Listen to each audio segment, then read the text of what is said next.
औज़ुबिल्लाहिमिनश्शैतानिर्रजीम बिस्मिल्लाहिर्रहमानिर्रहीम। अस्सलाम वालेकुम मेरे तमाम अज़ीज़ साथियों।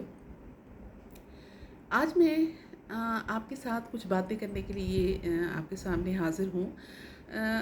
हम जब भी अपनी ज़िंदगी गुज़ारते हैं तो हमें ज़रूरत होती है कि हम अपना खुद एहतसाबी भी करते रहें, खुद का एहतसाब भी करें और अपने जो अमाल है, अपने अमल हैं, अपनी ज़िंदगी का जो तौर तरीका है हमारा, उसका तज़किया भी करते रहें कि आया हम अपनी ज़िंदगी को बेहतरीन अंदाज से गुज़ार रहे हैं या नहीं।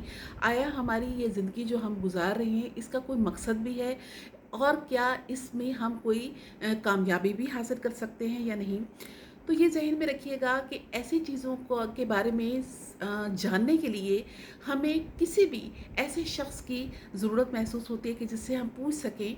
किसी ऐसे दानिशमंद या दाना इंसान की ज़रूरत पड़ती है कि जिससे हम पूछ सकें कि आया हम अपनी ज़िंदगी को जिस तरीके से गुजार रहे हैं, जो अमल हम कर रहे हैं, ये क्या हमारे लिए फ़ायदेमंद बन सकते हैं, हमारे लिए फ़ायदे का बायस हो सकते हैं, इसमें हमारे लिए कोई कामयाबी है या नहीं। जिस तरह हम कोई पेपर की तैयारी करने लगते हैं तो उससे पहले हम मुख्तलिफ़ लोगों से कंसल्ट करते हैं और पूछते हैं कि हम अपने पेपर की तैयारी के लिए कौन कौन से सवालात जो हैं वो करें तो हमारे लिए बेहतर होगा। या इंटरव्यू देने के लिए हम पूछते हैं कि अगर हमने कहीं किस जगह इंटरव्यू देना है तो हमें किस किस किस्म के सवालात के जवाब देने होंगे, तो हम उसकी तैयारी करते हैं। तो उसके लिए हम मदद लेते हैं उन लोगों की कि जिनके पास इल्म होता है इस चीज़ के बारे में। तो बहैसियत मुसलमान हमारे पास ये बहुत बड़ी ये यूँ कह लें कि नेमत मौजूद है जिसको हम कुरान पाक कहते हैं। कुरान पाक हमारे लिए एक ज़िंदगी गुजारने का एक पूरा ज़ाब्ता है, ज़ाब्ता हयात इसको कहा जाता है।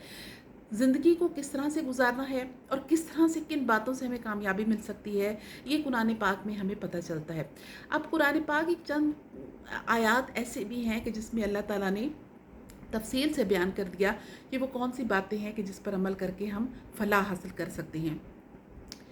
तो इस सिलसिले में मैं पारा नंबर 18 की सूरह अल मोमिनून की 9 आयात आपके सामने पेश करूंगी तर्जमे के साथ, जो कि शुरू इस तरह से होती है कि कद अफलाहल मोमिनून, यकीनन फलाह पा गए वो मोमिन।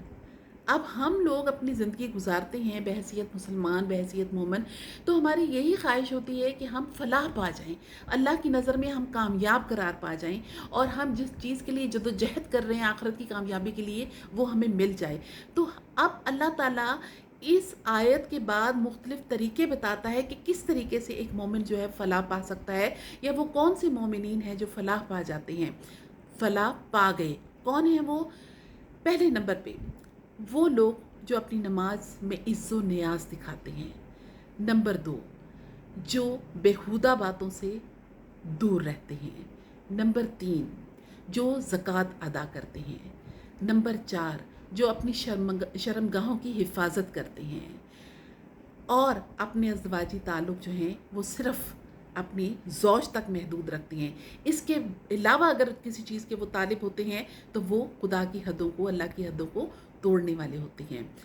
नंबर 5, वो अपने अमानतों और इकरारों को मलहूज़ रखते हैं, यानी उसकी हिफाजत करते हैं। फिर उसके बाद अल्लाह ताला ने फरमाया कि वो लोग जो कि नमाज को बाकायदगी से अदा करते हैं। ये तमाम बातें बताने के बाद अल्लाह ताला ने फरमाया कि यही वो लोग हैं जो असल में वारिस हैं। किसके वारिस हैं? उस बहिश्त के वारिस हैं जिसके लिए ये जदोजहद करते हैं।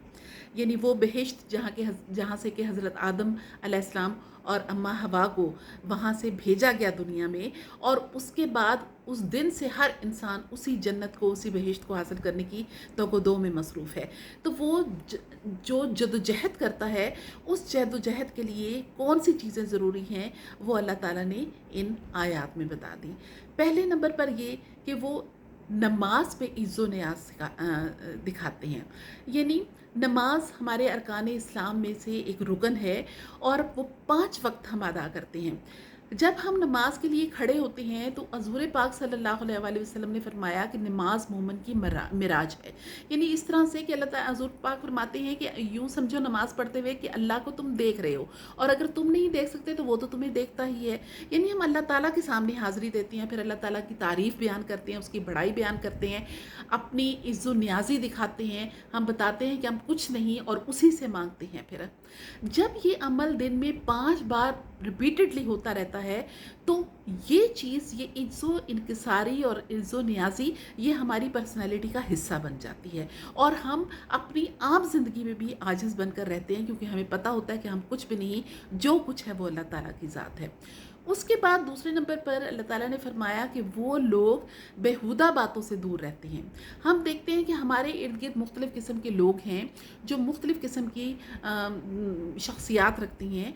हम जब उनके दरमियान रहते हैं तो बहुत से ऐसे लोग हमारे इर्द गिर्द हमें मिलते हैं जो झूठ बोलते हैं, जो बेहुदा लफ़्ज़ बातें करते हैं, जो इल्ज़ाम तराशियाँ करते हैं दूसरों पर, जो ग़ीबत करते हैं, जो चुगली करते हैं, जो हर वो काम करते हैं कि जो कि अल्लाह ताला के नज़दीक नापसंदीदा है और वो बेहूदगी में शुमार होता है। तो ऐसे लोग जो कि जिनके बारे में अल्लाह ने फरमाया कि वो फलाह पा गए, ये वो लोग होते हैं जब वो ऐसे लोगों के पास से गुज़रते हैं तो वो इन चीज़ों से मुंह मोड़ लेते हैं। यानी इन लोगों के साथ मिलकर वो उनकी बुराइयों में शरीक नहीं होते, बल्कि अपने आप को वो अलग रखते हैं इस चीज़ से, ताकि वो बेहुदा बातों में शरीक ना हो सकें। फिर उसके बाद अल्लाह ताला ने फरमाया कि वो ज़कात अदा करते हैं। आप देखते हैं कि ज़कात भी हमारे अरकान इस्लाम में से एक रुकन है, जो कि तमाम साहिब हैसियत लोगों पर फ़र्ज़ है कि वो ज़कात दें। ख़ास अमाउंट पर, एक ख़ास ज़र पर, एक ख़ास फसल पर वो ज़कात अदा करना उन पर फ़र्ज़ है। लेकिन कुछ लोग ऐसे भी हैं, ज़्यादातर लोग हमारे यहाँ ऐसे भी हैं जिनके पास इतना अमाउंट नहीं होता कि वो ज़कात दे सकें।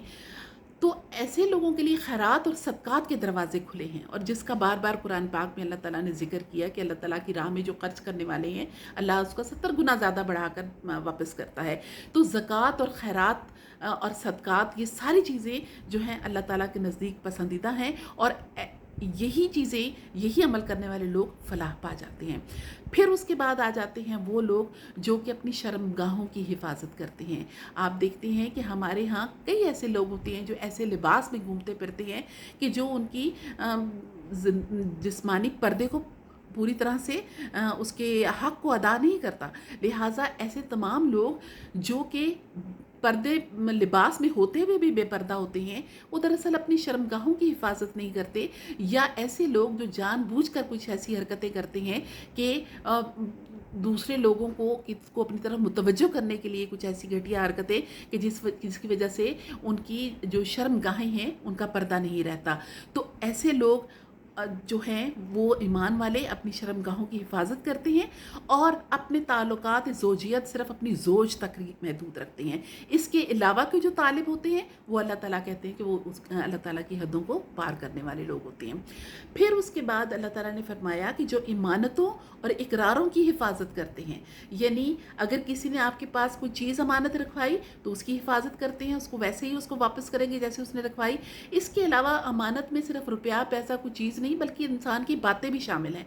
अगर आपके पास किसी ने बात की है तो वो, अगर उसने कहा कि इसको राज रखना, तो वो आपके पास अमानत है, फिर उसको आपने किसी के ऊपर जाहिर नहीं करना। इसके अलावा जब आप किसी से वादा करते हैं, इकरार करते हैं, तो आप पर ये फ़र्ज़ बन जाता है कि आप उस वादे को, उस इकरार को पूरा करें, ना कि उसको फॉर ग्रांटेड ले लें कि ठीक है जी, इसको हमने वादा किया था, छोड़ो क्या करना। ये चीज़ नहीं, अल्लाह ताला इसके बारे में पूछ-गिछ करेगा। लिहाजा वादों को पूरा करना, इकरारों को पूरा करना, इमानतों को की हिफाजत करना, ये भी फलाह पाने वाले मोमिनों की एक सिफ़त है। और उसके बाद ये कि अपनी नमाज को पाबंदी से अदा करते हैं, वक्त की पाबंदी के साथ नमाज को अदा करना, ये अल्लाह ताला के पसंदीदा कामों में से काम है। और जैसे मैंने नमाज के बारे में पहले बता दिया कि ये 5 वक्त की फ़र्ज़ नमाज हमारे लिए हमारी ज़िंदगी को डिसिप्लिन सिखाती है, एक तरीके से ज़िंदगी गुजारने का हमें सलीका सिखाती है, हमें इज़्ज़ो नियाज़ी सिखाती है, इनकिसारी सिखाती है। उसके बाद अल्लाह ताला ने फरमाया कि ये तमाम लोग जो हैं ये जन्नत के वारिस हैं। ये वो लोग हैं जो कि जन्नत हासिल करने वाले हैं, यही वो लोग हैं जो रास्तबाज़ हुए, यही वो लोग हैं जो फलाह पाने वाले हैं। तो आइए तज़किया करते हैं अपना, क्या हमारे अंदर ये सारी बातें मौजूद हैं? क्या वाकई हम भी फलाह पाने वालों में हैं या नहीं? آج کے بعد سے ہم اس چیز پر غور کریں گے اور اس پر عمل کرنے کی کوشش کریں گے۔ مجھے اجازت دیجیے، آپ کے پاس پھر کسی آیت کے ساتھ حاضر ہوں گی انشاءاللہ۔ اللہ حافظ۔